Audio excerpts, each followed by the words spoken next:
بسم اللہ الرحمن الرحیم۔ السلام علیکم۔ میں ڈاکٹر شاہد مسعود صاحب اور نواز شریف اور مریم نواز کی ضمانت کے حوالے سے جو کیسز ہیں ان کے حوالے سے آپ کو تفصیلات بتانے سے پہلے 4-5 کیسز ہیں مختصر سا، ان کے بارے میں بتا دیتا ہوں۔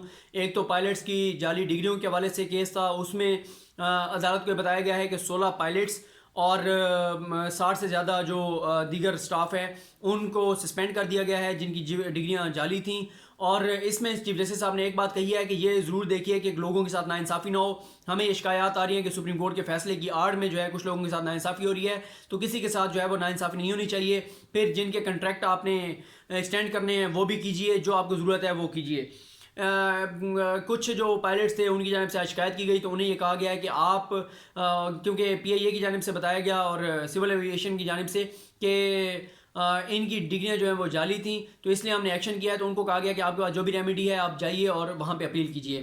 اسحاق ڈار کی واپسی کے حوالے سے سپریم کورٹ کو یہ بتایا گیا ہے کہ ایک سوال نامہ بھیجا تھا یو کے کی اتھارٹیز نے، وہ سوال نامہ نیب نے فل کر کے بھیج دیا ہے۔ عدالت نے کہا ہے کہ ابھی تک تو لیٹر بازی جاری ہے، ہمیں کوئی عملی اقدامات چاہیے، اور اسحاق ڈار جو ہیں وہ کب تک آخر بیٹھے رہیں گے، ایک نہ ایک دن تو ان کو یہاں پر آنا پڑے گا۔ ریلوے کے خسارے کا کیس تھا، اس میں خواجہ سعد رفیق صاحب کو آج پیش کیا گیا۔ اس میں چیف جسٹس میں اسحاق نثار صاحب نے کہا کہ ہم تو خواجہ صاحب کو نہیں بلاتے، تو آپ کیوں خواجہ صاحب کو لے آتے ہیں، نیب سے یہ کہا گیا ہے۔ اور آج یہ عدالت کو بتایا گیا کہ کیونکہ جو ان کا کیس ہے اس میں یہ بتایا گیا کہ جو فورینزک آڈٹ کی رپورٹ آئی تھی وہ ایڈیٹر جنرل کو دی گئی ہے۔ ایڈیٹر جنرل نے جو جواب جمع کرایا وہ لاہور میں جمع ہوا تھا، عدالت نے کہا ہے کہ وہ جواب یہاں پہ منگوا لیجئے، اور وہ کیس جو ہے اب دیکھتے ہیں نیکسٹ ویک میں لگتا ہے یا کب لگتا ہے، تو عدالت اس کے حوالے سے سماعت کرے گی۔ پھر ایک معاملہ تھا پرائیویٹ ہاسپٹلس کے حوالے سے۔ پرائیویٹ ہاسپٹلس کے حوالے سے جو ہے وہ ایک ایکسرسائز کی ہے پنجاب ہیلتھ کیئر کمیشن نے، ڈاکٹر اجمل نے، جس میں انہوں نے پرائیویٹ ہسپتالوں کی رینکنگ کے حوالے سے کچھ کام کیا ہے، ان کے ریٹ لسٹ کے حوالے سے کام کیا ہے، کتنا ریٹ ہونا چاہیے، ابھی صرف لاہور کے ہاسپٹلس کی حد تک ہے، پھر یہ معاملہ پورے پاکستان کی حد تک جائے گا۔ تو اب عدالت نے وہ جو ان کی ساری ایکسرسائز تھی وہ سب چیزیں تھیں وہ پنجاب ہیلتھ کیئر کمیشن کا جو بورڈ بننا ہے اس کو بھیج دی ہے، اور اس بورڈ کو یہ کہا گیا ہے کہ وہ اب کوئی ایسے ہی ریگولیشنز بنائے کہ جس سے پرائیویٹ ہاسپٹل جو ہیں ان پہ کوئی چیک لگایا جا سکے، ان کو چیک کیا جا سکے، ان پہ کچھ جو ہے وہ ریٹ ان کا تعین کیا جا سکے، کچھ رینکنگ ان کی بنائی جا سکے، کون سا ہاسپٹل کہاں پہ رینک کرتا ہے، کس ہاسپٹل میں کون سی سہولیات ہوں گی تو وہ کس رینک میں ہوگا، اس کو کتنی وہ فیس وصول کر سکتا ہے۔ تو یہ اس طرح کی چیزیں ہیں جو کہ اب ریگولیشنز بنیں گی، اور پرائیویٹ ہاسپٹل جو ہیں وہ مادر پدر آزاد نہیں ہوں گے، اس کے اوپر حکومت کا حکومتی اداروں کا چیک ہوگا، اور وہ جو ہے وہ لوگوں سے جس طرح سے اضافی پیسے لیتے ہیں وہ نہیں لے سکیں گے۔ تو اب یہ حکومت کا کام ہے، عدالت نے بہت سارا کام کر کے حکومت کو بھجوا دیا ہے، اب حکومت نے ریگولیشنز بنانی ہے، اور اس کے لیے پہلے جو بورڈ ہے Punjab health care commission board, اس نے جو ریگولیشنز ہیں وہ سجیسٹ کرنی ہیں۔ اس کے بعد معاملہ ہے ڈاکٹر شاہد مسعود صاحب کا۔ میں نے آپ کو بتایا تھا ڈاکٹر شاہد مسعود صاحب کی کے کیس میں 2 امپورٹنٹ باتیں ہیں۔ ایک تو یہ ہے کہ ان کی جو ہائی کورٹ سے ضمانت مسترد ہوئی تھی وہ اس کو چیلنج کر دیا گیا ہے سپریم کورٹ میں، اور میں آج دوبارہ اس بات پہ افسوس کا اظہار کروں گا کہ جس دن ڈاکٹر شاہد مسعود صاحب کو احتساب عدالت میں فرد جرم کے لیے وہ جو چالان تھا وہ دینے کے لیے بلایا گیا تھا، اس دن بھی شاہ خاور صاحب نہیں تھے عدالت میں، اور مجھے جب یہ پتہ چلا، جو میں پچھلی ویڈیو میں آپ کو نہیں بتا سکا تھا، کہ جس دن اسلام آباد ہائی کورٹ میں ان کے دلائل تھے، یہ احتساب عدالت کے بعد وہاں پہ جو اسلام آباد ہائی کورٹ میں، اس دن بھی شاہ خاور صاحب جو ہیں وہ وہاں پر عدالت کے اندر اسلام آباد ہائی کورٹ کے اندر نہیں تھے۔ اب شاہ خاور صاحب نے وہاں پہ سپریم کورٹ میں ان کی یہ دائر کی ہے درخواست ضمانت کے لیے اسلام آباد ہائی کورٹ کے فیصلے کے خلاف، لیکن اس میں اہم بات یہ ہے کہ میرے کم از کم پسندیدہ بیرسٹر سعد رسول صاحب جو ہیں ان کو بھی ڈاکٹر شاہد مسعود صاحب کی لیگل ٹیم میں لے لیا گیا ہے ڈاکٹر صاحب کی جانب سے۔ بیرسٹر سعد رسول صاحب جو ہیں وہ میری ان سے بات تو نہیں ہوئی، لیکن مجھے یہی پتہ چلا ہے کہ کل ڈاکٹر شاہد مسعود صاحب کی پیشی ہے احتساب عدالت میں ٹرائل کورٹ میں، تو وہاں پہ کل تو وہ شاید نہ آئیں کیونکہ ان کے آلریڈی مقدمات جو ہیں وہ سندھ ہائی کورٹ میں کچھ لگے ہوئے تھے، انہوں نے وہاں جانا ہے، لیکن نیکسٹ جو سماعتیں ہوں گی اس پہ بیرسٹر سعد رسول صاحب خود آئیں گے اور وہ اسسٹ کریں گے شاہ خاور صاحب کو اور ان کے کیس کو دیکھیں گے۔ گو کہ میں اب اس تفصیل میں نہیں جاتا کہ جو چیزیں جو نقصان ہو چکا ہے وہ تو ایریپیریبل لاس ہے، کیونکہ اس کی وجہ یہ ہے کہ جو گراؤنڈز نیچے لینی چاہیے تھیں، اس کے بعد جو اسلام آباد ہائی کورٹ میں گراؤنڈز لینی چاہیے تھیں، جو پوائنٹس ریز کرنے چاہیے تھے، جو پوائنٹس نوٹ کروانے چاہیے تھے، جو چیزیں ریکارڈ پہ لائی جانی چاہیے تھیں، وہ نہیں لائی جا سکیں تو اوپر جا کے اور اسکوپ بڑا محدود ہوگا اب سپریم کورٹ میں، کیونکہ وہی آپ پوائنٹس لے سکتے ہیں جو آپ نے نیچے لیے ہیں.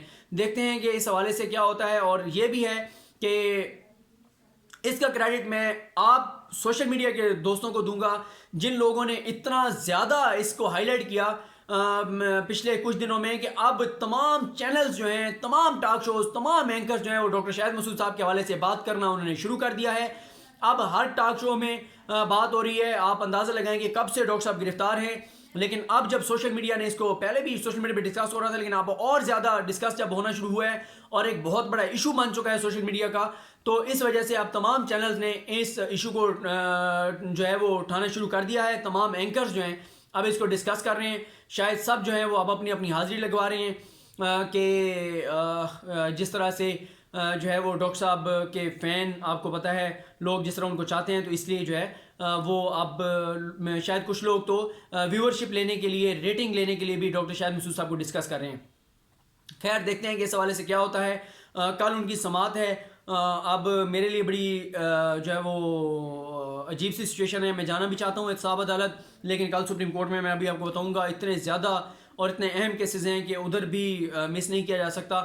تو خیر ویسے عدیل بڑائی صاحب امید ہے وہاں پہ جائیں گے، اور عمران بھائی جو ہیں ڈان کے جو رپورٹر ہیں وہ آلریڈی وہاں پر ہوتے ہیں، تو ہم ان سے انشاءاللہ ڈیٹیلز لے لیں گے. وہ دونوں خود بھی یوٹیوب پہ ویڈیوز اپلوڈ کرتے ہیں. کچھ چیزیں میں بھی ان سے پوچھ لوں گا. ان کی لیگل ٹیم سے، ان کی ٹیم جو ہے عاتقہ ہو گئیں، آصف رحمان صاحب ہو گئے، رفاقت صاحب ہو گئے، جنید راؤ ہو گئے، راشد ڈار صاحب، ذیشم، یہ سب لوگ جاتے ہیں. تو ہم ان سب سے انشاءاللہ ڈیٹیلز لے لیں گے اور میں آپ کے ساتھ شیئر کروں گا.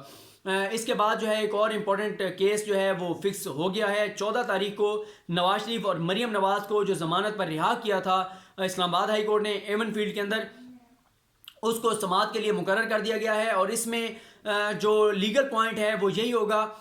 جو لیگل پوائنٹ 5 رکنی ہے میں آپ کو بتا دوں، بینچ ہے. چیف جسٹس میں ثاقب نثار صاحب اس کی سربراہی کریں گے. ان کے ساتھ جسٹس آصف سید خان کھوسہ صاحب ہوں گے جو نامزد ہو چکے ہیں نیکسٹ چیف جسٹس. اس کے بعد جو ان سے جونیئر ہیں، مطلب تیسرے نمبر پہ ہیں اس وقت سینیارٹی میں، جسٹس گلزار صاحب جو کہ آصف سید خان کھوسہ صاحب کے بعد چیف جسٹس ہوں گے. اور دیگر جو 2 ججز ہیں اس میں جسٹس مشیر عالم اور جسٹس مظہر عالم میاں خیل صاحب ہیں. انٹرسٹنگ بات یہ ہے کہ اس بینچ میں ثاقب نثار صاحب تو چیف جسٹس صاحب ہیں، ان کے بعد جو 2 ججز ہیں آصف سید خان کھوسہ صاحب اور گلزار صاحب، یہ دونوں وہ ججز ہیں جنہوں نے نواز شریف کو پہلے ہی راؤنڈ میں نائل کر دیا تھا 20 اپریل کے فیصلے میں، جب انہوں نے کہا تھا کہ جتنے انہوں نے جھوٹ بولے ہیں ان کے پاس کوئی جسٹیفیکیشن نہیں ہے، کوئی وضاحت نہیں ہے، تو ان کو اسی جو ہے ان کے جھوٹ اور جو ان کی یہ ساری چیزیں ہیں اس پہ ان کو نائل کر دیا جائے. تو یہ پہلے ہی راؤنڈ میں 20 اپریل کو کھوسہ صاحب نے وہ جو گاڈ فادر کے حوالے سے بھی وہ لکھا تھا، تو انہوں نے تو پہلے ہی راؤنڈ میں نائل کر دیا تھا. جبکہ انٹرسٹنگ بات یہ ہے کہ 2 ججز جو ہیں مشیر عالم صاحب اور مظہر عالم میاں خیل صاحب، یہ وہ 2 ججز ہیں جو اس بینچ کا حصہ تھے جنہوں نے حدیبیہ کیس جو ہے وہ بند کیا تھا. اور اس کیس میں کیونکہ جسٹس قاضی فائز عیسیٰ صاحب موجود تھے، اور فائز عیسیٰ صاحب جو ہیں وہ جس بینچ میں بیٹھے ہوتے ہیں تو ویسے انہی کی چلتی ہے.